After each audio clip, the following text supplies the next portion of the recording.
Hi అండి, నేను మీ Shilpa Vinay. Welcome to Vincy kitchen. ఈరోజు అయితే మనం ఒక టేస్టీ సాంబార్ రెసిపీ, నేను రెగ్యులర్గా ఇంట్లో చేసే సాంబార్ రెసిపీని చూద్దాము. సాంబార్ పౌడర్ లేకుండా చాలా అంటే చాలా ఈజీగా చేసుకోవచ్చు. టేస్ట్ కూడా చాలా బాగుంటుంది. అన్నంలోకి, సంగటి, టిఫిన్స్లో కూడా చాలా బాగుంటుంది. నేనైతే మధ్యాహ్నం లంచ్లోకి జొన్నన్నం చేశాను. జొన్నన్నం సాంబార్. మీకు ఈ జొన్నన్నం రెసిపీ కావాలంటే లింక్ నేను డిస్క్రిప్షన్ బాక్స్లో ఉంచుతాను, ఒకసారి చూడండి. మరి ఇంకెందుకు ఆలస్యం, ఈ కమ్మనైన సాంబార్ని ఎలా తయారు చేసుకోవాలో చూసేద్దాం రండి. ముందుగా కుక్కర్లోకి 1 కప్పు కందిపప్పు వేసేసుకుని ఒకసారి కడిగేసి తగిన నీళ్లు పోసి 1 గంట పాటు నానపెట్టుకోవాలి. కనీసం అరగంట పాటైనా నానపెట్టుకోండి. కందిపప్పుని నానపెట్టుకుని వండుకుంటే డైజెషన్ ఈజీగా ఉంటుంది, అలాగే గ్యాస్ ప్రాబ్లమ్స్ రాకుండా ఉంటాయి. నేనైతే 1 గంట పాటు నానపెట్టేశాను. ఇప్పుడు ఇందులో నీళ్ళు వంపేసి ఒకసారి మళ్ళీ కందిపప్పుని కడిగేసుకుని ఇందులో 1 టేబుల్ స్పూన్ ధనియాలు, 1 టీ స్పూన్ జీలకర్ర, 1/2 టీ స్పూన్ మెంతులు, కొంచెం పసుపు. ఈ సాంబార్లో మనం సాంబార్ పౌడర్ వేయమండి, ఇలా పప్పు ఉడికించేటప్పుడే దినుసులు వేసి ఉడికించేస్తాము. దీనివల్ల కమ్మని రుచి వస్తుంది సాంబార్కి. 2 కప్పులు నీళ్లు పోసేసి స్టవ్ పైన పెట్టేసి మీడియం ఫ్లేమ్లో 3 విజిల్స్ వచ్చేంత వరకు ఉడికించుకోవాలి. 3 విజిల్స్ వచ్చాక స్టవ్ ఆఫ్ చేసేసుకుని దీన్ని పక్కన పెట్టేసుకోండి. ఇప్పుడు స్టవ్ పైన మరొక పెద్ద కుక్కర్ పెట్టేసుకుని 2 టేబుల్ స్పూన్ల నెయ్యి, 2 టేబుల్ స్పూన్ల నూనె వేసుకోవాలి. సాంబార్కి కొంచెం నెయ్యి వేస్తే రుచి చాలా బాగుంటుంది, లేదంటే మొత్తం మీరు నూనెతో అయినా చేసుకోవచ్చు. నూనె బాగా కాగిన తర్వాత 1 స్పూన్ నిండుగా ఆవాలు, 1 స్పూన్ జీలకర్ర, 8 వరకు వెల్లుల్లి రెబ్బల్ని దంచేసి వేసేసుకోండి.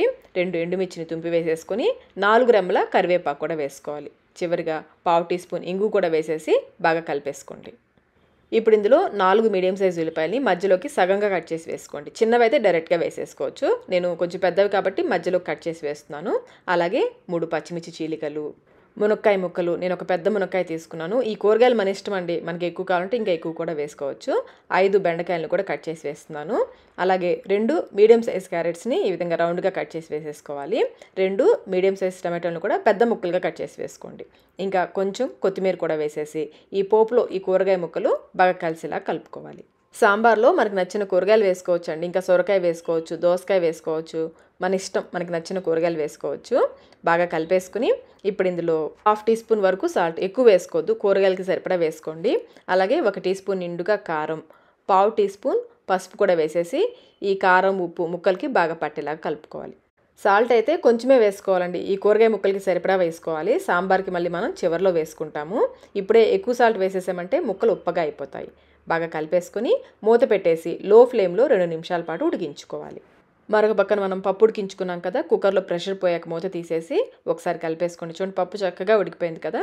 ఇప్పుడు ఇందులో మనకి పులుపుకి సరిపడా చింతపండుని, ఇది వేడిగా ఉన్నప్పుడే వేసేసుకోండి, చింతపండు చక్కగా నానిపోతుంది. నేనైతే ఒక నిమ్మకాయ సైజ్ అంత చింతపండు వేస్తున్నాను. చింతపండులో గింజలు లేకుండా చూసి వేసుకోవాలి. ఇప్పుడు దీన్ని పూర్తిగా చల్లారనివ్వాలి. 2 నిమిషాల తర్వాత ఈ కూరగాయ ముక్కలను ఒకసారి కలిపేసుకుని ఇందులో 1 కప్పు నీళ్లు పోసి, మీకు టైం ఉంటే మూత పెట్టేసి డైరెక్ట్గా మామూలుగా ఉడికించేసుకోవచ్చు. లేదు టైం లేదు, సాంబార్ ఫాస్ట్గా చేసుకోవాలనుకుంటే కుక్కర్ మూత పెట్టేసి విజిల్ వేయించేసుకోవచ్చు. నేనైతే ఇప్పుడు విజిల్ వేయించేస్తున్నాను.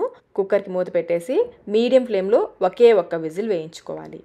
ఈలోపు పూర్తిగా చల్లారిన పప్పుని మిక్సీ జార్లో వేసేసుకుని అవసరమైతే కొంచెం నీళ్లు పోసి మెత్తగా గ్రైండ్ చేసుకోవాలి. చూడండి, దినుసులు, చింతపండు అన్నీ కూడా చక్కగా పేస్ట్ అయిపోయాయి కదా. ఈ విధంగా గ్రైండ్ చేసుకుని పక్కన పెట్టేసుకోండి. కుక్కర్లో ప్రెషర్ పోయిన వెంటనే మూత తీసుకోవాలి. మరి ఎక్కువసేపు అలాగే ఉంచేసారంటే ఈ కూరగాయ ముక్కలు ఓవర్ కుక్ అయిపోతాయి. చూడండి, చక్కగా ఉడికాయి కదా. ఇలా 1 విజిల్ వేయించేసుకుని మీడియం ఫ్లేమ్లో 1 విజిల్ వేయించేసుకుంటే త్వరగా ఉడికిపోతాయి. ఇప్పుడు ఇందులో మనం గ్రైండ్ చేసుకున్న పప్పు ఉంది కదా, అది వేసేసుకోవాలి. అలాగే మిక్సీ జార్లో కొన్ని నీళ్లు పోసి తెలిపేసి ఆ నీళ్లు కూడా పోసేస్తున్నాను. నేనైతే ఇక్కడ సాంబార్కి 5 లీటర్స్ కుక్కర్ తీసుకున్నానండి. ఈ 5 లీటర్స్ కుక్కర్ అయితే కరెక్ట్గా సరిపోతుంది. పప్పు బాగా కలిసేలాగా కలిపేసుకొని మీకు కావాల్సిన చిక్కదనాన్ని బట్టి నీళ్లు పోసేసుకోండి. అలాగే కొంచెం బెల్లం, 1 టీ స్పూన్ తురిమిన బెల్లం, మీరు వద్దనుకుంటే స్కిప్ చేసేయచ్చు, వేస్తే కనుక చాలా బాగుంటుంది. అలాగే రుచికి సరిపడా సాల్ట్ ఒకసారి కలిపేసి టేస్ట్ చెక్ చేసుకుని మీకు ఉప్పు కానీ కారం కానీ తగ్గితే వేసి కలిపేసుకోవచ్చు. మూతని కొంచెం పక్కకు పెట్టేసుకుని మీడియం ఫ్లేమ్లో ఈ సాంబార్ 1 పొంగు వచ్చే వరకు ఉడికించుకోవాలి. సాంబార్ ఇలా మరుగుతున్నప్పుడు చివరిగా సన్నగా తరిగిన కొత్తిమీర వేసేసుకుని 1-2 నిమిషాల పాటు, కొత్తిమీర వేశాక మరొక 2 నిమిషాల పాటు ఉడికించేసుకుని స్టవ్ ఆఫ్ చేసేసుకోండి. అంతేనండి, గుమ్మగుమ్మలాడే సాంబార్ రెడీ అయిపోయింది. కన్సిస్టెన్సీ చూడండి, మరీ చిక్కగా ఉండకూడదు, అలానే మరీ పలుచగా ఉండకూడదు, ఈ విధంగా ఉంటే బాగుంటుంది. ఈ సాంబార్ అన్నంలోకి, సంగటి, మనం రాగి సంగటి, జొన్న సంగటి చేసుకుంటాం కదా, వాటిలోకి బాగుంటుంది. టిఫిన్స్లోకి, ఇడ్లీలో కూడా చాలా బాగుంటుంది. మరి ఇంకెందుకు ఆలస్యం, మీరు కూడా ఈ పద్ధతిలో ఒకసారి తప్పకుండా ట్రై చేయండి. ట్రై చేసి మీకు టేస్ట్ ఎలా అనిపించిందో మాకు కమెంట్ రూపంలో తెలియచేయండి. వీడియో నచ్చినట్లయితే లైక్ చేయండి, మీ ఫ్రెండ్స్కి, ఫ్యామిలీ మెంబర్స్కి షేర్ చేయండి. మన ఛానల్ని ఫస్ట్ టైం చూస్తున్నట్లయితే సబ్స్క్రైబ్ కూడా చేసుకోండి. Thank you.